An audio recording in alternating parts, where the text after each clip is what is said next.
Hello friends, आप सभी का स्वागत है मिशन क्लासेस में। मैं आज एक और वीडियो लेकर आया हूँ जो संबंधित हैं बायोलॉजी के एक चैप्टर है रिप्रोडक्टिव सिस्टम यानी प्रजनन तंत्र। उससे आप लोगों को लगभग 80 क्वेश्चन करवाया जाएगा जो कि मल्टीपल चॉइस क्वेश्चन होंगे। और ये क्वेश्चन आपका railway JE railway NTPC railway group D में पूछे गए क्वेश्चन है और यही क्वेश्चन पुनः आपके आगामी एग्ज़ाम में आने की संभावना ज़्यादातर होगी। तो चलते हैं, देखते हैं कि क्या है क्वेश्चन। तो पहला क्वेश्चन आपके पास है कि मानव नरों में मूत्र और वीर्य के प्रभाव के लिए एक ही मार्ग है जिससे हम लोग क्या कहते हैं। ऑप्शन डी वाहिनी, मूत्र मार्ग, शुक्रवाहिका। तो इसका सही आंसर क्या हो जाएगा? इसका सही आंसर जो हो जाएगा मूत्र मार्ग हो जाएगा। मानव नरों में मूत्र और वीर्य के लिए एक ही मार्ग होते हैं जिसे क्या बोलते हैं? मूत्र मार्ग कहते हैं। इसका आंसर क्या होगा? ऑप्शन सी हो जाएगा। नेक्स्ट क्वेश्चन को देखते हैं क्या कहते हैं। गतिशील जीवाणु कोशिकाओं को क्या कहा जाता है? गतिशील जीवाणु कोशिकाओं को क्या कहा जाता है? गतिशील जीवाणु कोशिकाओं को कहा जाता है नर युग्मक कहा जाता है। क्या कहा जाता है? नर युग्मक कहा जाता है। देखिए, युग्मक दो प्रकार का होता है, एक होता है नर युग्मक होता है, दूसरा मादा युग्मक होता है। बस यहाँ पे गतिशील जीवाणु कोशिका को नर युग्मक कहा जाता है। इसका आंसर क्या होगा? ऑप्शन बी हो गया। नेक्स्ट क्वेश्चन क्या कहता है देखते हैं हम। यदि डैश में शामिल हो तो और भी अधिक विविधता उत्पन्न हो जाएगी। यदि लैंगिक प्रजनन शामिल हो तो और भी अधिक विविधता उत्पन्न हो जाएगी। देखिए, अलैंगिक प्रजनन में क्या होता है? ज़्यादा विविधता नहीं होता है, बहुत कम विविधता होता है, मतलब नहीं के बराबर होता है। लेकिन जो लैंगिक प्रजनन होता है उसमें क्या बहुत ज़्यादा विविधता होता है, ठीक ना। तो इसमें यहाँ पर आंसर क्या हो जाएगा? इसका आंसर हो जाएगा लैंगिक प्रजनन हो जाएगा। नेक्स्ट क्वेश्चन को देखते हैं क्या कहता है। अलैंगिक प्रजनन लैंगिक प्रजनन से भिन्न है। अलैंगिक प्रजनन क्या होता है? देखिए, अलैंगिक प्रजनन जो है दो प्रकार का होता है, एक होता है अलैंगिक प्रजनन, दूसरा होता है लैंगिक प्रजनन। अलैंगिक प्रजनन में क्या होता है कि उसमें जनन कोशिका भाग नहीं लेता है, बट लैंगिक प्रजनन में क्या होता है? जनन कोशिका भाग लेता है। जनन कोशिका दो प्रकार का होता है, एक होता है क्या? शुक्राणु होता है, दूसरा क्या होता है? अंडाणु होता है। शुक्राणु अंडाणु मिलने से क्या होता है? निषेचन का निर्माण होता है, ठीक ना। तो ये लैंगिक प्रजनन में होता है। अलैंगिक प्रजनन में क्या होता है कि इसमें जनन कोशिका भाग ही नहीं लेता है, ठीक ना। इसलिए आप कहता है अलैंगिक प्रजनन लैंगिक प्रजनन से भिन्न है, अलग है। अलैंगिक प्रजनन में क्या होता है? अलैंगिक प्रजनन में जो होता है यहाँ पे नए जीव आनुवंशिक रूप से जनक माता पिता के समान होते हैं। अलैंगिक प्रजनन में होता है जो नए जीव का निर्माण होता है उसमें क्या होता है? वो बिल्कुल माता पिता के समान होते हैं। इसका ऑप्शन क्या हो जाएगा? सी हो जाएगा। नेक्स्ट क्वेश्चन को देखते हैं क्या कहते हैं। पुरुष में प्राथमिक यौन अंग कौन सा होता है? पुरुष में जो तो मेल में प्राथमिक यौन अंग कौन सा होता है? तो पुरुष में प्राथमिक यौन अंग कौन सा होता है? वृषण होता है। वो कौन सा होता है? वृषण होता है, ठीक है। वृषण में क्या होता है? शुक्राणु का निर्माण होता है। नेक्स्ट क्वेश्चन देखते हैं क्या कहते हैं। सिंगेमी क्या कहलाता है? सिंगेमी क्या कहलाता है? तो सिंगेमी जो होता है एक शुक्राणु के एक अंडाणु से संयुग्मन क्या कहलाता है? सिंगेमी कहलाता है। समझे बात को? यदि एक शुक्राणु एक अंडाणु से मिलन करता है उसे क्या बोलते हैं? सिंगेमी कहते हैं, ठीक है। इसका आंसर क्या हो जाएगा? ऑप्शन सी हो जाएगा। नेक्स्ट क्वेश्चन, बढ़ते भ्रूण के धारण और पोषण के लिए हर महीने मादा प्रजनन प्रणाली के कौन सा हिस्सा अपने आप को तैयार करता है, ठीक ना। क्वेश्चन क्या? बढ़ते भ्रूण के धारण और पोषण के लिए हर महीने मादा प्रजनन प्रणाली के कौन सा हिस्सा अपने आप को तैयार करता है? तो इसका सही आंसर क्या हो जाएगा? गर्भाशय। देखिए, भ्रूण का निर्माण कहाँ पर होता है? गर्भाशय नहीं, यूटेरस में ही होता है। तो यूटेरस जैसे जैसे भ्रूण का विकास होता है, बढ़ते जाता है, उसे क्या होता है? गर्भाशय का भी आकार क्या होता है? बढ़ते जाता है। इसका सही आंसर क्या हो जाएगा? इसका सही आंसर हो जाएगा ऑप्शन बी हो जाएगा। गर्भाशय किसका हिस्सा है? गर्भाशय जो मादा जनन अंग है, ये मादा का एक हिस्सा है। नेक्स्ट क्वेश्चन, इम्प्लांटेशन किसकी प्रक्रिया है? इम्प्लांटेशन क्या होता है? देखिए, एक गर्भाशय के लाइनिंग से यूग्मनाज के जाइगोट का जोड़ना जायगोट का गर्भाशय के लाइनिंग से जुड़ना क्या कहलाता है? इम्प्लांटेशन कहलाता है। जैसे कि आप लोग पता होगा कि मनुष्यों में निषेचन के लगभग 1 घंटे के बाद जायगोट का विदलन प्रारंभ होता है। 4 दिनों में 4 बार सूत्री विभाजन के द्वारा विभाजित होकर 16 कोरक खंडों में एक गोल ठोस संरचना बनाती हैं। यह संरचना क्या कहलाती है? मोरुला कहलाती हैं। ठीक है, तो सीधा सीधा आप लोग याद रखिएगा कि इम्प्लांटेशन क्या होता है कि गर्भाशय के लाइनिंग से जायगोट का जुड़ना यानी कि युग्मनज का जुड़ना क्या कहलाता है? इम्प्लांटेशन कहलाता है। ऑप्शन क्या हो जाएगा? ऑप्शन बी हो जाएगा। नेक्स्ट क्वेश्चन क्या कहता है? प्रोस्टेट ग्रंथि किसके नीचे होता है? तो प्रोस्टेट ग्रंथि जो होता है जिसे हम लोग पौरुष ग्रंथि भी कहते हैं। ठीक ना, इसका आकार क्या होता है? इसका जो आकार होता है प्रोस्टेट ग्रंथि का, ये अखरोट के समान होता है और ये मूत्राशय के नीचे पाया जाता है। कहाँ पाया जाता है? ये मूत्राशय के नीचे पाया जाता है। इसलिए ऑप्शन क्या हो जाएगा? ऑप्शन ए हो जाएगा। नेक्स्ट क्वेश्चन है, मानव शरीर में प्रोस्टेट एक क्या है? मानव शरीर में क्या प्रोस्टेट ग्रंथि है? मानव शरीर में क्या है ये? जस्ट ये क्वेश्चन पहले हुआ। मानव शरीर में प्रोस्टेट एक ग्रंथि है जो कहाँ पाया जाता है? ये मूत्राशय के नीचे पाया जाता है। ठीक है, इसका आकार कैसा होता है? इसका आकार अखरोट के समान होता है। नेक्स्ट क्वेश्चन को देखते हैं क्या कहते हैं। अंडा अंडाशय से कोक के में किसके माध्यम से लाया जाता है? अंडा जो होता है जिसको हम लोग ओवा कहते हैं, वो ओवरी से निकल अंडाशय से कोख में किसके माध्यम से लाया जाता है? तो कोख में लाया जाता है फॉलोपियन ट्यूब के माध्यम से। ठीक ना, किसके माध्यम से लाया जाता है? अंडा अंडाशय से कोख में किसके माध्यम से लाया जाता है? फैलोपियन ट्यूब के माध्यम से लाया जाता है। फैलोपियन ट्यूब को ही क्या कहा जाता है? हिंदी में डिम्ब वाहिनी कहा जाता है। क्या कहता है? डिम्ब वाहिनी कहा जाता है। ठीक ना, इसलिए यहाँ पर इसका आंसर क्या हो जाएगा? ऑप्शन सी हो जाएगा। नेक्स्ट क्वेश्चन है, भ्रूण को एक विशेष ऊतक की सहायता से माँ के रक्त से पोषण प्राप्त होता है। वो किससे प्राप्त होता है? देखिए, गर्भ में जब तक बच्चे रहते उसको क्या कहते हैं? भ्रूण कहा जाता है। भ्रूण को एक विशेष प्रकार ऊतक होता है, उसकी सहायता से क्या होता है? माँ के रक्त से क्या मिलता है? पोषण मिलते रहता है। ठीक ना, इसलिए इसका आंसर क्या हो जाए? वो कौन सा विशेष ऊतक? वो विशेष ऊतक कौन सा है? तो वो गर्भनाल है, जिसको हम लोग क्या कहते हैं इंग्लिश में? प्लेसेंटा कहते हैं। ठीक ना, गर्भनाल या नाभि या प्लेसेंटा कहते हैं। इसका सही आंसर क्या हो जाएगा? ऑप्शन बी हो जाएगा। नेक्स्ट क्वेश्चन, अगला क्वेश्चन है, मानव प्रजनन प्रणाली के कौन सा हिस्सा माँ के रक्त से भ्रूण को पोषण प्राप्त करने में मदद करता है? तो वो क्या हो जाएगा? अभी ये जस्ट क्वेश्चन हुआ है, वो हो जाएगा गर्भनाल हो जाएगा। क्या हो जाएगा? गर्भनाल। ऑप्शन ई हो जाएगा, जिसको हम लोग इंग्लिश में क्या बोलते हैं? प्लेसेंटा कहते हैं। नेक्स्ट क्वेश्चन है, उस अंग का नाम दे जहाँ भ्रूण विकसित होता है। वह ऐसा कौन सा अंग है जहाँ भ्रूण विकसित होता है? तो वह कौन सा अंग है जहाँ भ्रूण विकसित होता है? तो वो होता है गर्भाशय होता है। वो क्या होता है? गर्भाशय, जिसको इंग्लिश में हम लोग क्या कहते हैं? यूटेरस कहते हैं। क्या बोलते हैं? यूटेरस कहते हैं। ठीक है, तो यूटेरस यानी गर्भाशय में क्या होता है? भ्रूण का विकास होता है। अब भ्रूण के विकास में कितने महीने का समय लगता है? तो 9 महीने का समय लगता है। नेक्स्ट क्वेश्चन है, वृषण डैश में उदर गुहा के बाहर स्थित होता है। ठीक है, वृषण डैश में उदर गुहा के बाहर स्थित होता है। वृषण जो होता है अंडकोश के थैली में उदर गुहा के बाहर स्थित होता है। देखिए, वृषण जो होता है शरीर के बाहर लटका रहता है। एक सिर्फ ये हाथी को छोड़कर यदि बात करें तो सभी जीवों में क्या होता है कि जो वृषण होता है वो शरीर के बाहर लटका रहता है। क्योंकि वृषण में क्या होता है? शुक्राणु का निर्माण होता है। शुक्राणु के निर्माण के लिए जो टेम्परेचर चाहिए वो शरीर के टेम्परेचर से कम होना चाहिए। ठीक ना, इसलिए वृषण जो होता है वो शरीर के बाहर लटका रहता है। एक हाथी ऐसा जीव है जिसका वृषण जो होता है वो शरीर में होता है, बाहर लटका उसका नहीं रहता है। ठीक है, तो इसका आंसर क्या हो जाएगा? वृषण अंडकोश की थैली के में उदर गुहा के बाहर स्थित होते हैं। इसका आंसर क्या होगा? डी, ऑप्शन डी हो गया। नेक्स्ट क्वेश्चन, निषेचन के परिणाम स्वरूप किस एक अंग का निर्माण होता है? तो निषेचन के परिणाम स्वरूप किस एक का निर्माण होता है? तो इसका सही आंसर क्या हो जाएगा? इसका सही आंसर हो जाएगा क्वेश्चन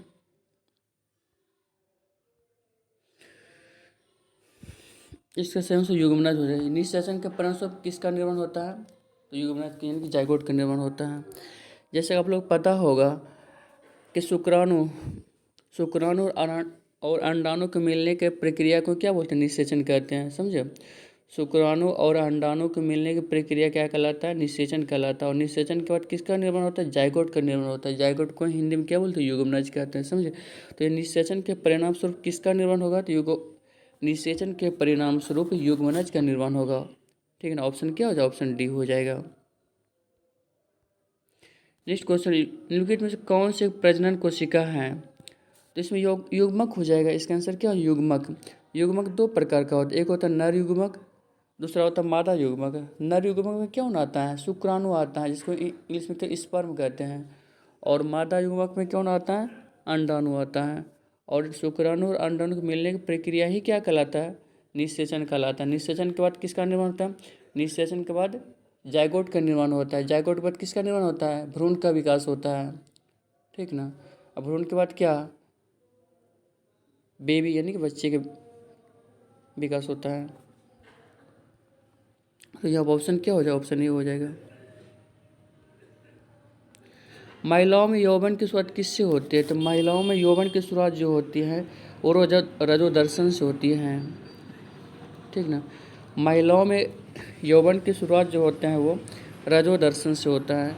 यौवन की शुरुआत मतलब क्या होती है? जब महिलाओं में मासिक धर्म का स्राव शुरू होना होता है तो उसे क्या बोलते हैं? रजोदर्शन कहते हैं। ठीक ना। महिलाओं में जब पहली बार मासिक धर्म का यानी कि मासिक स्राव मासिक धर्म का जब स्राव होता है यानी कि एमसी का स्राव होता है तो इसे क्या बोलते हैं? रजोदर्शन कहते हैं। और जब ये एमसी का स्राव जब पूर्ण रूप से बंद हो जाता है इसको क्या बोलते हैं? रजोनिवृत्ति कहते हैं। क्या बोलते हैं? रजोनिवृत्ति। तो पहली बार एमसी का स्राव होना क्या कहलाता है? रजोदर्शन। और जब अंतिम बार एमसी का होना वो क्या कहलाता है? रजोनिवृत्ति कहलाता है।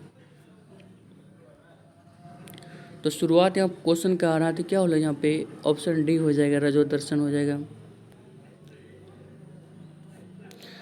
मादाओं में अंडाणु उत्पादन की प्रक्रिया को क्या कहता है? मादाओं में अंडाणु उत्पादन की प्रक्रिया को कहा जाता है अंडजनन। ठीक ना। मादाओं में अंडाणु उत्पादन प्रक्रिया क्या बोलते हैं? अंडजनन। और अंडजन अंडे का निर्माण कहाँ पर होता है? अंडाशय में होता है, ओवरी में होता है। ठीक। इसका सही आंसर क्या हो जाएगा? ऑप्शन ए हो जाएगा, अंडजनन। मनुष्य के नवजात शिशु को स्तन ग्रंथि से निकले पहले स्राव को पिलाया जाता है जिसे कोलेस्ट्रॉम कहा जाता है। इसके क्या बोलते हैं? कोलेस्ट्रम कहते हैं। कोलेस्ट्रम डैश प्रदान करता है, क्या प्रदान करता है? तो ये रोग प्रतिरोधक शक्ति प्रदान करता है बच्चों को। ठीक ना। क्वेश्चन यही है कि मनुष्य के नवजात शिशु को स्तनपान से निकले पहले स्राव को पिलाया जाता है जिसे कोलेस्ट्रम, जैसे क्या बोलते हैं? कोलेस्ट्रम कहते हैं। कोलेस्ट्रम क्या प्रदान करता है? तो कोलेस्ट्रम जो प्रदान करता है ये रोग प्रतिरोधक शक्ति, बच्चों को रोगों से लड़ने की शक्ति प्रदान करता है। कौन? कोलेस्ट्रम। इसका आंसर क्या? ऑप्शन बी हो जाएगा। डिम्ब के साथ शुक्राणु का निषेचन डैश में होता है, कहाँ पर होता है? डिम्ब। डिम्ब का मतलब क्या होता है? ओवा, ओवम, अंडाणु। अंडाणु के साथ शुक्राणु निषेचन कहाँ पर होता है? तो जैसा आप लोग पता है कि अंडाणु का शुक्राणु के साथ निषेचन जो होता है फेलोपियन ट्यूब में होता है। कहाँ पर होता है? फेलोपियन ट्यूब में, जिसे हिंदी में क्या बोलते हैं? डिम्ब। वहाँ नहीं कहते हैं फेलोपियन ट्यूब को। तो डिम्ब के साथ शुक्राणु निषेचन कहाँ पर होता है? फेलोपियन ट्यूब में। तो ऑप्शन क्या हो जाएगा? ऑप्शन सी हो जाएगा। नेक्स्ट क्वेश्चन है, गर्भनिरोधक गोलियों में कौन शामिल होता है? तो गर्भनिरोधक गोलियों में जो प्रोजेस्टेरॉन एस्ट्रोजन के गौण मिश्रण रहता है। ठीक ना। जैसे कि आप लोग पता है कि प्रोजेस्टेरॉन एस्ट्रोजन ये दो क्या है? दो हार्मोन है। किससे निकलता है? महिलाओं से निकलता है। ठीक ना। प्रोजेस्टेरॉन एस्ट्रोजन जो होता है ये महिलाओं से निकलने वाला हार्मोन है, फीमेल सेक्स हार्मोन है। ठीक ना। ओनली फॉर किससे निकलता है? महिलाओं से निकलता है, नहीं फीमेल से निकलता है। ठीक ना। तो गर्भनिरोधक गोलियों में कौन शामिल होता है? प्रोजेस्टेरॉन और एस्ट्रोजन का गौण मिश्रण होता है। देखिए, एक हार्मोन होता है टेस्टोस्टेरोन। तो टेस्टोस्टेरोन जो होता है ये पुरुष से निकलने वाला हार्मोन है, जबकि महिलाओं से निकलने वाला हार्मोन कौन सा? प्रोजेस्टेरॉन और एस्ट्रोजन है। तो क्वेश्चन के अनुसार जो कहा रहा था उसका सही आंसर क्या हो जाएगा? ऑप्शन सी हो जाएगा। नेक्स्ट क्वेश्चन, प्रजनन ऊतकों का परिपक्व होना शुरू हो जाने पर सामान्य रूप से शरीर का विकास कम होने लगता है। किशोरावस्था की इस स्थिति को क्या कहा जाता है? किशोरावस्था की स्थिति को क्या बोलते हैं? यौवन कहते हैं। इसको क्या बोलते हैं? यौवन कहते हैं। प्रजनन ऊतकों का परिपक्व होना शुरू हो जाने पर समान रूप से शरीर का विकास कम होने लगता है। किशोरावस्था की स्थिति क्या बोलते हैं? यौवन कहते हैं। Option C.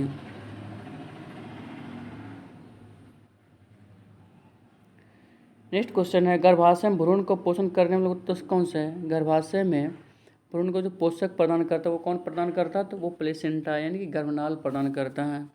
ठीक ना। नेक्स्ट क्वेश्चन है, डैश उस उम्र का नाम है जिसके दौरान मानव, पुरुष और महिलाओं के प्रजनन अंग क्रियात्मक हो जाते हैं, गोनाड्स, युग्मक और सेक्स हार्मोन का उत्पन्न शुरू हो जाता है, मानव यौन के प्रति परिपक्व हो जाते हैं। इसको क्या बोलते हैं? इसको किशोरावस्था कहते हैं। इसको क्या बोलते हैं? किशोरावस्था कहते हैं। नेक्स्ट क्वेश्चन है, शुक्राणु और युग्मक के संयोग की कौन सी प्रक्रिया युग्मज नामक एक संरचना के निर्माण परिणामित होती हैं? ठीक है, इसका सही आंसर क्या होगा? निषेचन। जैसे कि आप लोग पता है कि शुक्राणु और अंडाणु के मिलने की प्रक्रिया क्या कहलाता है? निषेचन कहलाता है। और निषेचन के बाद किसका निर्माण होता है? जायगोट का निर्माण होता है। तो क्वेश्चन के अनुसार जो कहा रहा था उसका सही आंसर क्या हो जाएगा? ऑप्शन बी हो जाएगा। नेक्स्ट क्वेश्चन क्या कहता है, शुक्राणुओं का निर्माण डैश में होता है? शुक्राणुओं का जो निर्माण होता है वृषण में होता है। किस में होता है? वृषण में होता है। ठीक ना। तो ऑप्शन क्या क्या यहाँ पे है? मूत्रवाहिनी, वृषण, प्रोस्टेट ग्रंथि, अंडकोश की थैली। ठीक ना। तो देखिए चारों जो देख रहे हैं पार्ट, ये चारों पार्ट जो है ना ये नर का पार्ट है। ठीक ना, ये नर का पार्ट है। और इसमें क्वेश्चन क्या आ रहा है, शुक्राणुओं का निर्माण कहाँ पे होता है? तो वृषण में होता है।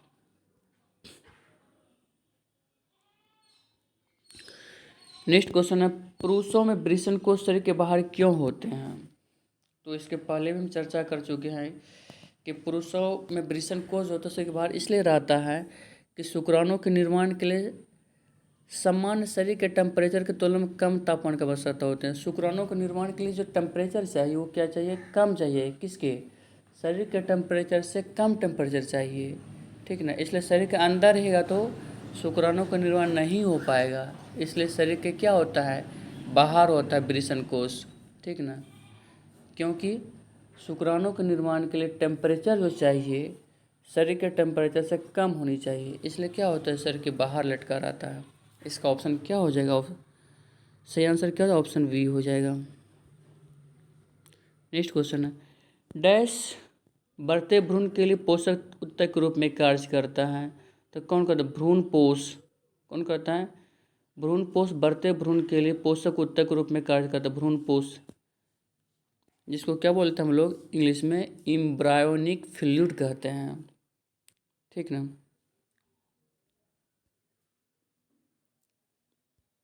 Option C. नेक्स्ट क्वेश्चन है, उस वाहिनी का नाम बता जो पुरुषों के वृषण से निकलती और शरीर को शरीर में ले जाते हैं। उस नली का नाम बताना है जो पुरुषों के वृषण से निकलती है और शुक्राणु को शरीर में ले जाते हैं। तो वो कौन सा हो जाएगा? शुक्रवाहिका हो जाएगा। शुक्रवाहिका या शुक्र नली, या इंग्लिश में क्या बोलते हैं? भास डिफरेंस कहते हैं। ठीक है, क्या बोलते हैं उसको? भास डिफरेंस कहते हैं। जैसे आपको पता होगा ये क्या कहलाता है? ये दो वृषण कोष की संख्या कितनी होती है? 2 होते हैं। और इससे इस तरह से जुड़ा हो कौन रहता है? शुक्रवाहिका। किससे जो जुड़ा रहता है? शुक्रवाहिका। और इधर वाले, और ये दोनों मिलके इधर क्या होता है? ये वाला भाग होता है पेनिस वाला भाग होता है। ठीक ना। तो यहाँ पर जो पेनिस वाला भाग होती है मूत्र मार्ग भी होता है और शुक्राणु के निकलने का भाग भी होता है। ठीक है, ये दोनों देख रहे हैं आप, ये दोनों क्या है? वृषण है। ठीक है ना। इसी में क्या होता है कि शुक्राणु का निर्माण होता है। और ये दोनों जो देख रहे हैं आप ये भास डिफरेंस हैं। ठीक ना। भास डिफरेंस है यानी कि शुक्रवाहिका कहते हैं। तो आप लोग याद रखिएगा कि वृषण से शुक्राणु को बाहर कौन ले जाता है? शरीर में कौन ले जाता है? शरीर में ले जाता है शुक्रवाहिका यानी शुक्रनली। और शरीर से बाहर कौन ले जाता है? तो शरीर से बाहर ले जाता है पेनिस ले जाता है। ठीक ना, जिसे हम इंग्लिश में क्या बोलते हैं? शिश्न कहते हैं। ठीक है, और भी चीज़ आप लोग याद रखिए, वृषण की संख्या कितनी होते हैं? वृषण की संख्या क्या होती है? वृषण की संख्या 2 होती है। ठीक ना। और यहाँ पर क्या है? इसको क्या बोलते हैं? शुक्र नालिका कहते हैं। शुक्र नालिका की संख्या भी कितनी होती है? 2 होती हैं। ठीक ना। तो इसका सही आंसर क्या हो जाएगा? इसका सही आंसर हो जाएगा शुक्रवाहिका। नेक्स्ट क्वेश्चन क्या कहते हैं देखते हैं। नेक्स्ट क्वेश्चन, शुक्राणु अस्थायी रूप से डैश में रखे जाता है। शुक्राणु अस्थायी रूप से कहाँ पर रखे जाते हैं? तो वृषण कोश में रखे जाते हैं। समझे? शुक्राणु अस्थायी रूप से कहाँ पर रखे जाते हैं? वृषण कोश में रखे जाते हैं। देखिए, परिपक्व जो शुक्राणु होते हैं वो कहाँ होते हैं? वो अधिवृषण में आते हैं। शुक्राणु के परिपक्व होने तक ये अधिवृषण में जमा होते रहते हैं और जहाँ इन्हें पोषण मिलता रहता है। जब शुक्राणु परिपक्व हो जाता है ना, तो वो जो है शुक्रवाहिका द्वारा ये जो शुक्रवाहिका द्वारा शरीर में प्रवेश करता है, जहाँ लगभग ये 30 दिनों तक जीवित रहते हैं। ठीक ना? तो यहाँ पे आंसर इसका क्या हो जाएगा? ऑप्शन हो जाएगा बी, अधिवृषण। अब लोग ये चीज़ और याद रखिएगा, जो शुक्राणु का जो उम्र होता है, जो एज होता है, कितना होता है? 30 डेज होता है। कितना होता है? 30 डेज होता है। लेकिन सेक्स करने के बाद इसका उम्र कितना होता है? तो सेक्स करने के बाद इसका उम्र होता है यहाँ पे मात्र 72 घंटे रहता है। शुक्राणु की उम्र ऐसे कितना होता है शरीर के अंदर? 30 दिन रहता है। लेकिन सेक्स करने के बाद इसका उम्र कितना रह जाता है? मात्र 72 घंटे रह जाता है। 72 घंटे के अंदर यदि इसको अंडाणु मिला तो क्या करेगा? ये निषेचन करेगा और जायगोट का निर्माण करेगा। बट नहीं मिला तो नहीं करेगा और ये 72 घंटे बाद ये मर जाएगा।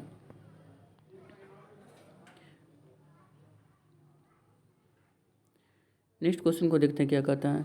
इनमें कौन सा मनुष्य में पुरुष प्रजनन अंग का एक हिस्सा है? देखिए ऑप्शन क्या है यहाँ पे? शुक्रवाहिका, गर्भाशय नाल, अंडाशय। तो यहाँ पे गर्भाशय, गर्भनाल, ये गर्भाशय, गर्भनाल और अंडाशय ये क्या है? ये मादा प्रजनन अंग है। ये मादा का प्रजनन अंग है। ठीक है ना? जो शुक्रवाहिका, जैसे हम लोग क्या बोलते हैं, शुक्रनली भी कहते हैं या भास डिफरेंस कहते हैं, ये क्या है? इसका हिस्सा है। ये पुरुष प्रजनन तंत्र का हिस्सा है। इसका सही आंसर क्या हो जाएगा? इसका सही आंसर क्या हो जाएगा? पुरुष को पूछ रहा है ना, शुक्रवाहिका हो जाएगा। ठीक ना? नेक्स्ट क्वेश्चन, निम्नलिखित में कौन सा मानव में पुरुष प्रजनन प्रणाली का हिस्सा नहीं है? कौन सा ऑप्शन जो पुरुष में प्रजनन प्रणाली का हिस्सा नहीं है? देखिए, अंडकोश किसका होता है? ऑप्शन ए जो अंडकोश का था ये किसका है? ये महिला का है। अंडाशय भी क्या है? महिला का है। हाँ, तो यहाँ पे पुरुष प्रजनन का हिस्सा नहीं है। सॉरी, यहाँ पे अंडकोश तो ये पुरुष का ही होता है। अंडकोश पुरुष का ही होता है। ठीक ना? वृषण पुरुष का ही होता है। शुक्रवाहिका पुरुष का ही होता है। बस अंडाशय जो होता है ये मादा प्रजनन अंग है, यानी महिला प्रजनन अंग है। जिसका आंसर क्या हो जाएगा? इसका आंसर क्या हो जाएगा? अंडाशय हो जाएगा, ओवरी हो जाएगा। ठीक ना? अंडाशय में जैसे आप लोग पता है कि किसका निर्माण होता है? अंडा का निर्माण होता है, यानी कि ओवा का निर्माण होता है। नेक्स्ट क्वेश्चन को देखते हैं। डैश में मांसपेशियों के लयबद्ध संकुचन के परिणाम से बच्चा पैदा होता है। गर्भाशय, इसका आंसर क्या हो जाएगा? इसका आंसर जो हो जाएगा गर्भाशय हो जाएगा। गर्भाशय में क्या होता है? संकुचन के फलस्वरूप क्या होता है? बच्चा पैदा होता है आसानी से। ऑप्शन हो जाएगा सी।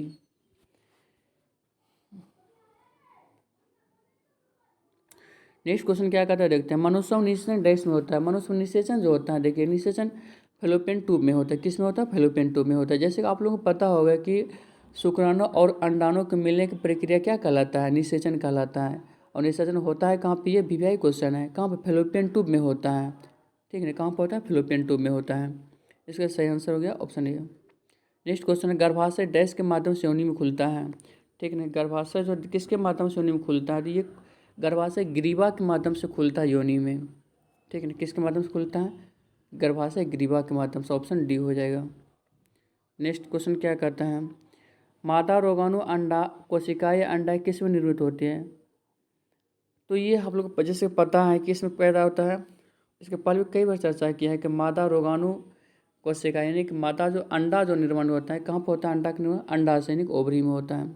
ऑप्शन सी हो जाएगा। नेक्स्ट क्वेश्चन, ग्राफियन पुटक यानी कि इंग्लिश में कह लो फॉलिकल की गुहिका को क्या कहा जाता है? इसको कहा जाता है कोटर। इसको क्या कहता है? कोटर कहता है। ग्राफियन पुटक की गुहिका को क्या कहता है? कोटर कहा जाता है। ठीक ना? इसको क्या कहता है? कोटर। यानी कि ऑप्शन ए हो जाएगा। देखिए, ग्राफियन फॉलिकल की गुहिका को क्या बोलते हैं? कोटर यानी कि एंट्रूम कहते हैं। कोटर शरीर के भीतर एक कक्ष या गुहिका होती है। ठीक ना? समझे? अब कहेंगे कोटर तो पेट का निकला हुआ हिस्सा ये होता है। नेक्स्ट क्वेश्चन है, भ्रूण के लिए भोजन संग्रहित करने वाले जनन कोशिकाओं को क्या कहते हैं? तो ये माता युग्मक कहते हैं। भ्रूण के लिए भोजन संग्रहित करने वाले जनन कोशिकाओं को क्या माता युग्मक कहा जाता है, ठीक ना। ये क्या कहलाता है? माता युग्मक कहलाता है। ऑप्शन ए हो जाएगा, क्योंकि भ्रूण का विकास जो तो मादा में ही होता है। डैश के द्वारा शुक्राणु वृषण से बाहर आती हैं। किसके द्वारा शुक्राणु वृषण से बाहर आती हैं? जैसा आप लोगों को पता है कि वृषण में क्या होता है, बार बार मैं बोल रहा हूँ कि शुक्राणु का निर्माण कहाँ पर होता है? वृषण में होता है। और शुक्राणु जो देखिए, शुक्राणु जो होते हैं किसके माध्यम से बाहर आते हैं, ठीक ना। तो ये शुक्राणु जो है कि शुक्रवाहिका के माध्यम से बाहर आते हैं। जैसे इसका आंसर क्या हो जाएगा पे? शुक्रवाहिका हो जाएगा, ठीक है ना। और शुक्रवाहिका की संख्या कितनी होती है? 2 होती है। संख्या कितनी होती है? 2 होती हैं, ठीक ना। नेक्स्ट क्वेश्चन को देखते हैं, इनमें से क्या एक नर प्रजनन अवयव नहीं है, लेकिन नर प्रजनन का हिस्सा नहीं है? अंडकोश की थैली, ये तो क्या है? मनुष्य का ही है, लेकिन नर का ही है। ऑप्शन बी गर्भाशय ग्रीवा। गर्भाशय ग्रीवा जो होता है ये क्या होता है? मादा प्रजनन अंग है, ठीक ना। इसमें पूछ रहा है नर प्रजनन अंग नहीं है, तो गर्भाशय ग्रीवा क्या होगा? नर प्रजनन अंग नहीं होगा। ये क्या है? मादा प्रजनन अंग है। गर्भाशय ग्रीवा क्या है? तो गर्भाशय ग्रीवा क्या करता है? योनि और किसको? गर्भाशय को जोड़ता है, ठीक ना। इसका सही आंसर क्या हो जाएगा? ऑप्शन बी हो जाएगा, गर्भाशय ग्रीवा। बाकी अंडकोश की थैली, प्रोस्टेट ग्रंथि और वृषण ये क्या है कि नर प्रजनन अंग है। नेक्स्ट क्वेश्चन को देखते क्या कहता है, शुक्रवाहिका मूत्राशय से आने वाले ट्यूब के साथ जुड़कर एक समान मार्ग का निर्माण करते हैं, जिसे क्या कहते हैं? जिससे हम लोग क्या कहते हैं? ऑप्शन है वृषण, शुक्राशय, मूत्रवाहिनी, मूत्रमार्ग। इसका आंसर क्या हो जाएगा? इसका हो जाएगा मूत्रमार्ग हो जाएगा। शुक्रवाहिका मूत्राशय से आने वाले मूत्राशय से आने वाले ट्यूब के साथ जुड़कर समान मार्ग का निर्माण करते हैं, इसे क्या बोलते हैं? मूत्रमार्ग। देखिए, शुक्र मार्ग और मूत्र मार्ग दोनों क्या होते हैं? एक ही होता है।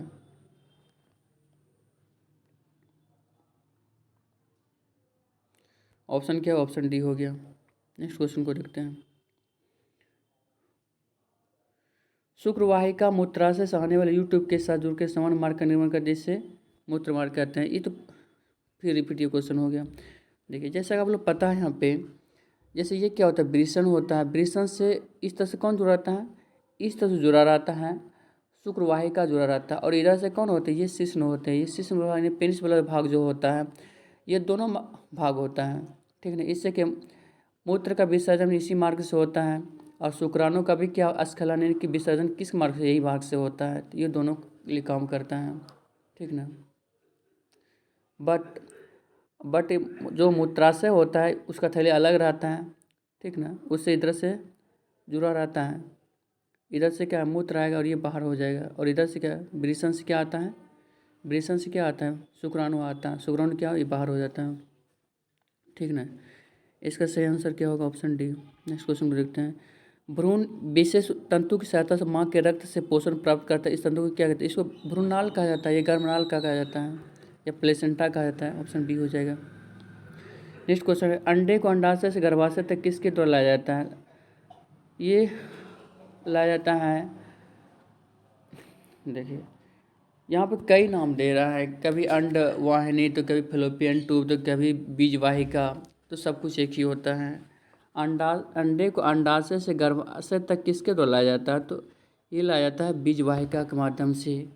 बीज वाहिका कहे या अंडवाहिनी कहे या फैलोपियन ट्यूब के, सब कुछ क्या होता है? एक ही होता है। इसका आंसर क्या हो जाएगा? ऑप्शन ए हो जाएगा, बीज वाहिका, ठीक है। जैसा आप लोगों को पता होगा, ये क्या कहलाता है? अंडाशय कहलाता है। ये क्या कहलाता है? अंडाशय कहलाता है। और इस तरह से क्या होता है? ये इस तरह से जुड़ा रहता है, इस तरह से, ठीक ना। देखिए, ये क्या हो गया? यहाँ पे ये वाला भाग जो हो गया, ये वाला भाग कौन सा हो गया? ये हो गया अंडाशय हो गया। अंडाशय में किसका निर्माण होता है? अंडा का निर्माण होता है। ये दोनों भाग क्या होता है? ये दोनों भाग होता है अंडाशय होता है। इसमें किसका निर्माण होता है? अंडा का। और इधर से इसे जुड़ा हुआ, यहाँ पे इधर ये जुड़ा हुआ, ये क्या? फैलोपियन ट्यूब है। फैलोपियन ट्यूब की संख्या भी जानिए कि कितना होता है? 2 होता है। फैलोपियन ट्यूब की संख्या कितनी होती है? 2 होती है। अंडाशय की संख्या कितनी होती है? 2 होती है, ठीक ना। और भी बात याद रखिए कि फैलोपियन ट्यूब की लंबाई कितनी होती है? 10 सेमी होता है, और मोटाई कितना होता है? हाफ सेमी होता है, ठीक ना। और इधर वाला जो भाग देख रहे हैं यहाँ पे, ये वाला भाग जो देख रहे हैं, ये कौन सा गर्भाशय है, यूटेरस है, ठीक ना। तो जायगोट का जो निर्माण होता है, निषेचन जो होता है वह कहाँ पर होता है, निषेचन होता है फेलोपियन ट्यूब में ही होता है। ये वाला जो फेलोपियन ट्यूब है, फेलोपियन ट्यूब में ही क्या होता है निषेचन होता है। निषेचन क्या कहलाता है, शुक्राणु और अंडाणु के मिलने की प्रक्रिया क्या कहलाता है, निषेचन कहलाता है, ठीक ना। तो आप लोग याद रखिएगा। नेक्स्ट क्वेश्चन है, निम्नलिखित में कौन सा मानव प्रजनन तंत्र का एक हिस्सा नहीं है, मादा प्रजनन तंत्र का हिस्सा नहीं है, सॉरी मादा प्रजनन तंत्र का। तो अंडाशय आप लोग पता है कि मादा का ही है, गर्भाशय भी मादा का ही है, योनि भी क्या है, मादा का ही है, शुक्रवाहिका मादा का नहीं क्या है, शुक्रवाहिका, जिसको भाष डिफरेंस करती है किसका है, पुरुष का प्रजनन अंग है। ऑप्शन डी हो जाएगा सही।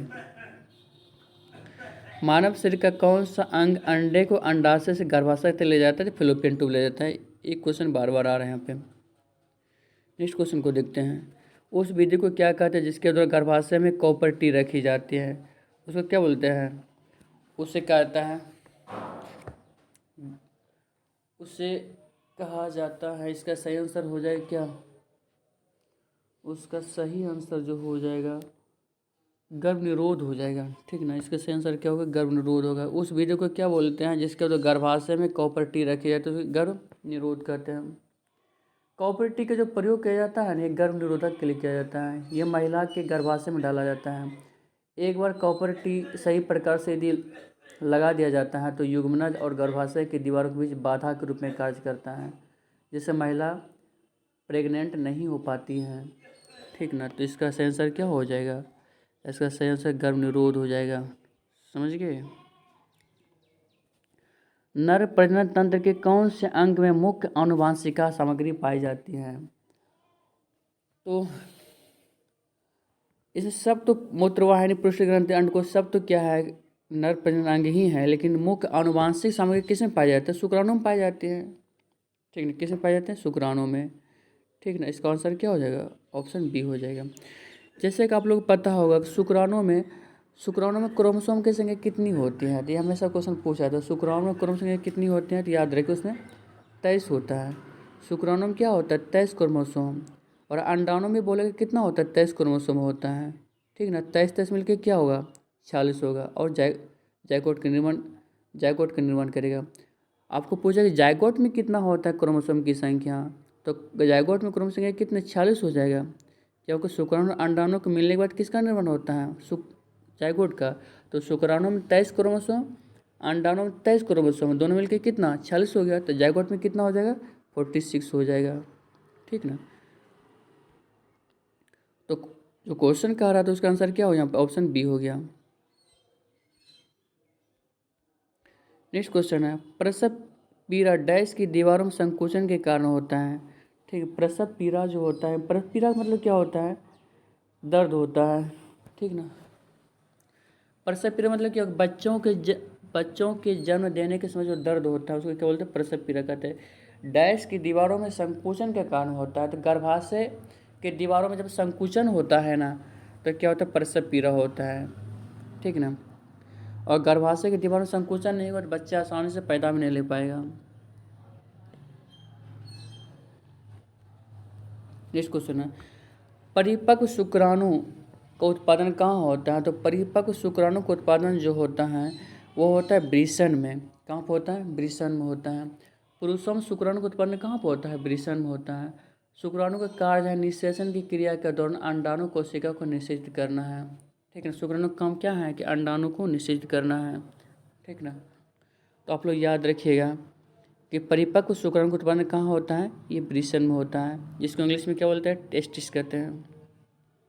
नेक्स्ट क्वेश्चन है, माँ के शरीर के अंदर बच्चे के विकास डैश के मामले में लगभग कितने महीने लगते हैं, तो लगभग जो लग जाता है 9 महीने लग जाता है, ठीक है। कितना लग जाता है, लगभग 9 महीने लग जाता है। नेक्स्ट क्वेश्चन, डैश प्रेरणा शब्द युग्मनज का निर्माण होता है किसके पर, देखिए कई बार क्वेश्चन हो चुका है। जायगोट के फलस्वरूप क्या होता है, सॉरी निषेचन के फलस्वरूप क्या होता है, युग्मनज का निर्माण होता है, ठीक ना। हमेशा हम बोल रहे हैं शुक्राणु और अंडाणु के मिलने की प्रक्रिया क्या कहलाता है, निषेचन कहलाता है। और निषेचन के बाद क्या होता है, जायगोट का निर्माण होता है। जायगोट के बाद किसका निर्माण होता है, तो भ्रूण का विकास होता है, ठीक ना। तो तो इसका सही आंसर क्या हो जाएगा? निषेचन हो जाएगा। मनुष्यों में निषेचित अंडा डैश के स्तर में प्रत्यारोपित हो जाते हैं? किसके स्तर में प्रत्यारोपित हो जाते हैं? तो इसका सही आंसर क्या हो जाएगा? इसका सही आंसर हो जाएगा गर्भाशय। मनुष्यों में जो निषेचित अंडा यानी कि जब शुक्राणु अंडों मिलता है तो कहाँ पर निषेचन होता है, निषेचन के बाद कहाँ प्रत्यारोपित हो जाता है? प्लांटेशन हो जाता है। ये गर्भाशय में प्लांटेशन हो जाता है। ऑप्शन बी हो जाएगा। नेक्स्ट क्वेश्चन है, प्रजनन की प्रक्रिया के दौरान उत्पन्न होने वाली भिन्नताएं हो सकती हैं, ठीक ना। प्रजनन के दौरान जो है कौन सी भिन्नताएं हो सकती हैं? तो ये वंशागत भिन्नता हो सकता है, वंश के आधार पे। ऑप्शन क्या हो जाएगा? ऑप्शन ए हो जाएगा। नेक्स्ट क्वेश्चन को देखते हैं, जस्ट वही क्वेश्चन हटाते हैं इसको। नर जनन कोशिका का उत्पादन कहाँ होता है? नर जनन कोशिका उत्पादन कहाँ होता है? कई बार क्वेश्चन हो जाएगा, वृषण में होता है। नर जनन कोशिका को क्या बोलते हैं? शुक्राणु कहते हैं, ठीक ना। नर जनन कोशिका को क्या बोलते हैं? शुक्राणु। और शुक्राणु कहाँ पर होता है? वृषण में। मादा जनन कोशिका बोले तो क्या होगा? अंडाणु होगा। अंडों का निर्माण कहाँ पर होता है? अंडाशय में होता है, ठीक ना। तो क्वेश्चन यहाँ पर कहा रहा है नर जनन कोशिका का उत्पादन कहाँ पर होता है? वृषण में होता है।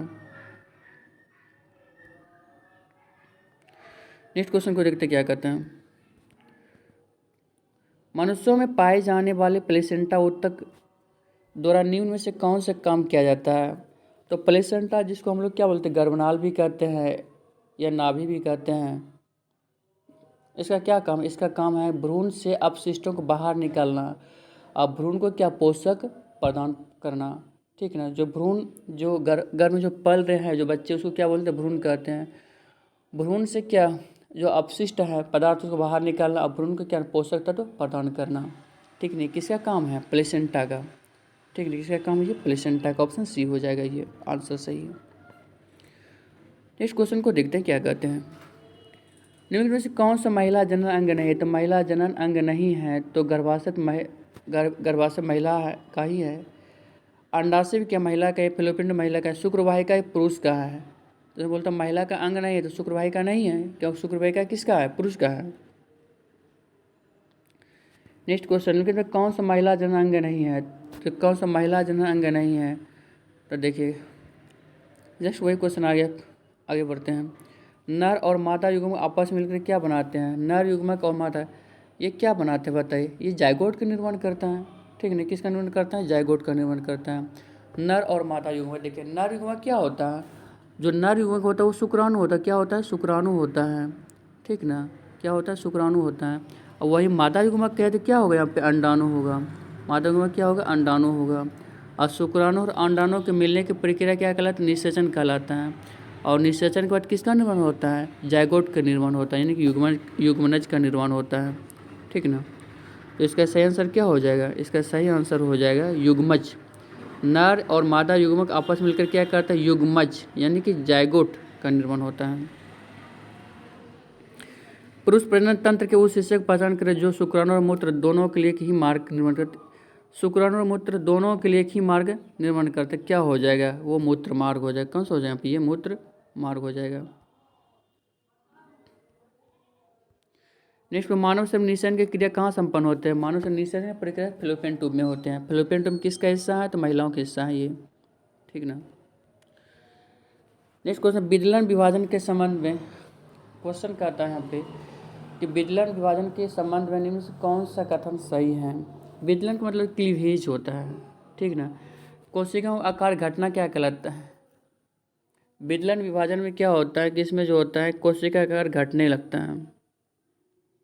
क्या होता है? कोशिकाओं का आकार क्या घटने लगता है। इसका आंसर से ऑप्शन डी हो जाएगा। नेक्स्ट क्वेश्चन, प्रोस्टेट ग्रंथि से होने वाला स्राव डैश में प्रवेश करता है। प्रोस्टेट ग्रंथि से होने वाला स्राव किस में प्रवेश करता है? मूत्र मार्ग में प्रवेश करता है। किस में प्रवेश करता है? ये मूत्र मार्ग में प्रवेश करता है। ऑप्शन डी हो जाएगा। देखिए जैसे आप लोगों को पता होगा कि प्रोस्टेट ग्रंथि जो होते हैं केवल पुरुषों में ही पाए जाते हैं, जो उनके प्रजनन प्रणाली का एक हिस्सा है। प्रोस्टेट ग्रंथि भी क्या होता है? प्रजनन प्रणाली का एक हिस्सा है। पौरुष ग्रंथि, पौरुष ग्रंथि को हम लोग क्या बोलते हैं? पौरुष ग्रंथि भी कहते हैं। पौरुष ग्रंथि मूत्र मार्ग के चारों ओर स्थित होता है। मूत्र मार्ग मूत्र को मूत्राशय से लिंग के रास्ते निष्कासित करता है। ठीक ना।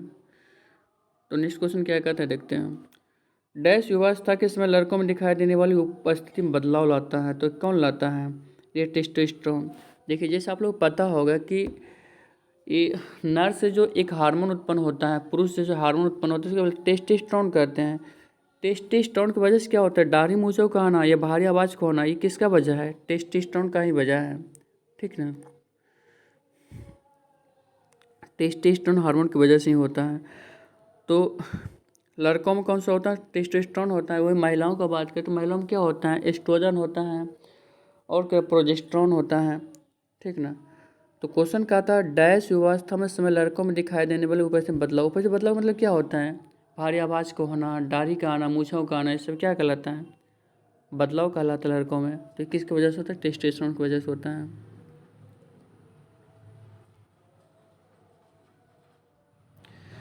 नेक्स्ट क्वेश्चन है कि मासिक धर्म के कारण योनि में रक्त किस कारण फटता है?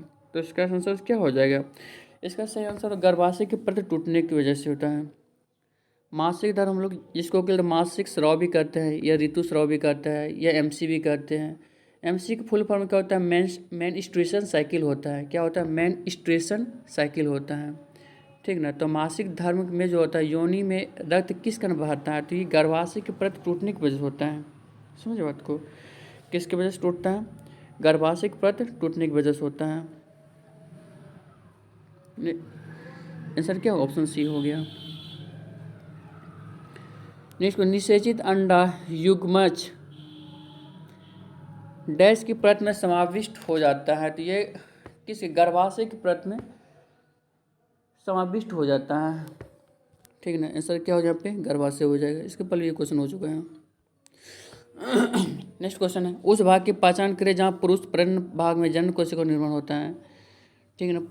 जहाँ पुरुष प्रजनन भाग में जनन कोशिकाओं का निर्माण होता है। देखिए जनन कोशिका दो प्रकार के, एक होता है नर जनन कोशिका, दूसरा होता है माता जनन कोशिका। तो यहाँ पर कहता है जनन कोशिका किसका? पुरुष का। तो पुरुष का जनन कोशिका क्या होगा? शुक्राणु। और शुक्राणु में कहाँ पर होता है? वृषण में। कहाँ पर होता है? वृषण में। इसका आंसर क्या हो जाएगा? वृषण हो जाएगा। वही मादा का पूछेगा। ठीक ना। जनन कोशिका, तो मादा का जनन कोशिका क्या? अंडाणु। और अंडों का निर्माण कहाँ पर होता है? अंडाशय में। शुक्रवाहिका समान मार्ग के निर्माण के लिए मूत्राशय से होकर आने वाली नलिका साथ जुड़ी रहती है, जिसे क्या कहते हैं? उसे मूत्र मार्ग कहते हैं। उसे क्या बोलते हैं? मूत्र मार्ग कहते हैं। नेक्स्ट क्वेश्चन को देखते हैं क्या कहते हैं। नेक्स्ट क्वेश्चन कर, पुरुष में कितने अंडकोश होते हैं? तो पुरुष में 2 अंडकोश होते हैं। ठीक है। पुरुष में कितने होते हैं? 2 अंडकोश होते हैं। ठीक है। देखिए ये क्या अंडकोश हैं? कितने? 2 हैं। आपको यहाँ पर शुक्रवाहिका भी कहेगा या शुक्रनली भी कहेगा, तो कितना होगा? 2 होगा। इधर क्या होगा? आपका शिश्न भाग हो गया। तो देखते हैं इसका आंसर क्या होगा? 2 हो गया। नेक्स्ट क्वेश्चन क्या कहता है, कुछ महिलाओं में कुछ समस्या के कारण फलन नहीं हो सकता। ऐसे स्थिति में फलन के लिए ताजे निकले हुए अंडे और शुक्राणु को शरीर के बाहर कुछ घंटों तक रखा जाता है। उसे क्या कहता है? उसे क्या कहा जाता है? उसे कहा जाता है विट्रो कहा जाता है। उसे क्या कहता है? विट्रो कहा जाता है। ठीक ना। देखिए कुछ महिलाओं का क्या होता है? फलन नहीं हो पाता। यदि किसी महिला का फैलोपियन ट्यूब खराब हो जाता है तो क्या करता है कि उस महिला के अंडकोश से अंडाणु को निकाल कर और पुरुष के शुक्राणु को निकाल कर फैलोपियन ट्यूब में निषेचन करवाया जाता है। और निषेचन करवा के क्या करता है? गर्भाशय में इसको भेज दिया जाता है। किसको? निषेचित अंडाणु और शुक्राणु को। ठीक ना। तो ये होता है किसमें? तो बोलते हैं शरीर के बाहर कुछ घंटों के लिए रखा जाता है। उसे क्या कहते हैं? उसे विट्रो कहते हैं। उसे क्या बोलते हैं? विट्रो कहते हैं। ठीक ना। समझे बात को? देखिए प्रखनली निषेचन ही क्या कहलाता है? विट्रो कहलाता है। प्रखनली में जो निषेचन होता है उसको क्या बोलते हैं? विट्रो कहते हैं।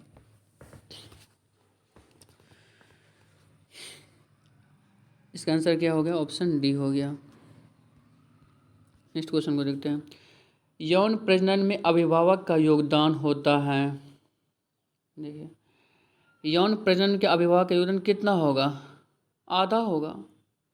मादा का आधा और पुरुष का आधा आधा होता है। नर और मादा के क्या होता है, आधा आधा होता है, जिसके वंशाणु का आधा भाग। ऑप्शन क्या हो जाएगा, बी हो जाएगा।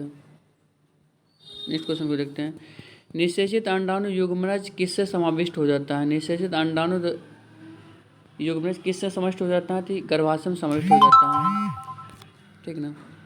जैसे आप लोग पता है कि अंडाणु शुक्राणु मिलने की प्रक्रिया क्या कहलाती है, निषेचन कर। निषेचन किसका निर्माण होता है, युग्मज का निर्माण होता है। युग्मज कहाँ पर समाविष्ट हो जाता है, तो वो गर्भाशय में समाविष्ट हो जाता है। ऑप्शन क्या हो जाएगा, ऑप्शन बी हो जाएगा। नेक्स्ट क्वेश्चन को देखते हैं। मादा प्रजनन कोशिका का नाम क्या है। मादा प्रजनन कोशिका का नाम क्या है, अंडाणु है। क्या नाम है, अंडा है, यानी कि अंडाणु है, ठीक ना। वही पूछे पुरुष प्रजनन कोशिका का नाम क्या है, तो शुक्राणु हो जाएगा। शुक्राणु क्या पुरुष प्रजनन कोशिका है, अंडाणु क्या है, अंडा क्या है, मादा प्रजनन कोशिका है। इसका आंसर क्या हो जाएगा, ऑप्शन ए हो जाएगा।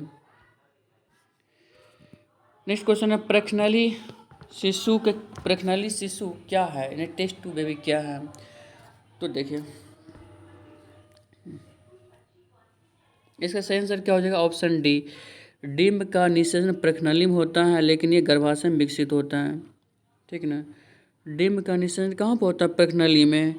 शुक्राणु और अंडाणु का निषेचन कहाँ हो जाता है, प्रखनली में ही हो जाता है, लेकिन इसको निषेचित करवा के कहाँ भेज दिया जाता है, इसे निषेचित करवा के गर्भाशय में भेज दिया जाता है। तो ऑप्शन यहाँ पे डी हो जाएगा कि डिम्ब का निषेचन प्रखनली में होता है, लेकिन ये गर्भाशय में विकसित होता है। ऑप्शन डी हो जाएगा। नेक्स्ट क्वेश्चन को देखते हैं क्या कहता है। नेक्स्ट क्वेश्चन, नर शुक्राणु कितने दिनों तक वृषण में सक्रिय रहता है। तो नर शुक्राणु जो रहता है वृषण में कितने 30 दिनों तक सक्रिय रहता है। कितने दिन तक, 30 दिनों तक। वह मैथुन क्रिया यानी कि शारीरिक संबंध करने के बाद जो है, ठीक ना, ये कितने घंटे तक रहता है, ये मात्र 72 घंटे तक जीवित रहता है ये। नेक्स्ट क्वेश्चन है, शुक्राणु में गुणसूत्र की संख्या कितनी। शुक्राणु में 23 क्रोमोसोम होता है, इसके पहले बता चुके हैं। शुक्राणु में गुणसूत्र की संख्या कितनी होती है, 23 होती हैं। वही नेक्स्ट क्वेश्चन को देखते हैं। वही अंडाणु में गुणसूत्रों की संख्या कितनी होती है, तो अंडाणु में गुणसूत्रों की कितने 23 होती हैं। शुक्राणु में भी क्या होता है 23, अंडाणु में क्या होता है 23, दोनों मिलकर कितना 46। आपको युग्मनज में पूछेगा यानी कि जायगोट में पूछेगा तो कितना हो जाएगा, वो 46 हो जाएगा। तो यहाँ अंडाणु में पूछ रहा है, यहाँ पे अंडाणु गुणसूत्र कितनी होती है 23। चलते देखते हैं अगले क्वेश्चन का और लास्ट क्वेश्चन को। एक समान मानव शुक्राणु ऑटोसोम की संख्या कितनी होती है। तो ऑटोसोम की संख्या कितनी होती है, 22 जोड़ी हो जाएगा, 44 हो जाएगा। ऐसे क्रोमोसोम की संख्या आपको पूछेगा तो कितना हो जाता है, 46 होती है। कितना हो जाता है, 46 हो जाता है।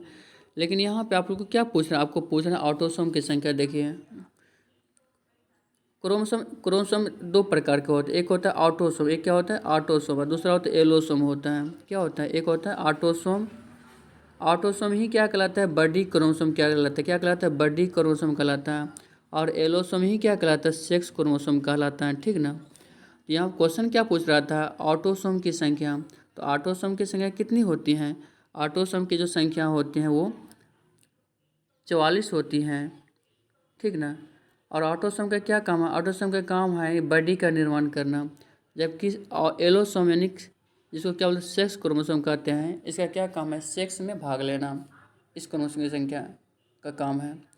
तो आपको ऑटोसोम की संख्या पूछे तो 44 होती है, अब पेयर में कितना हो, 44 हो जाएगा।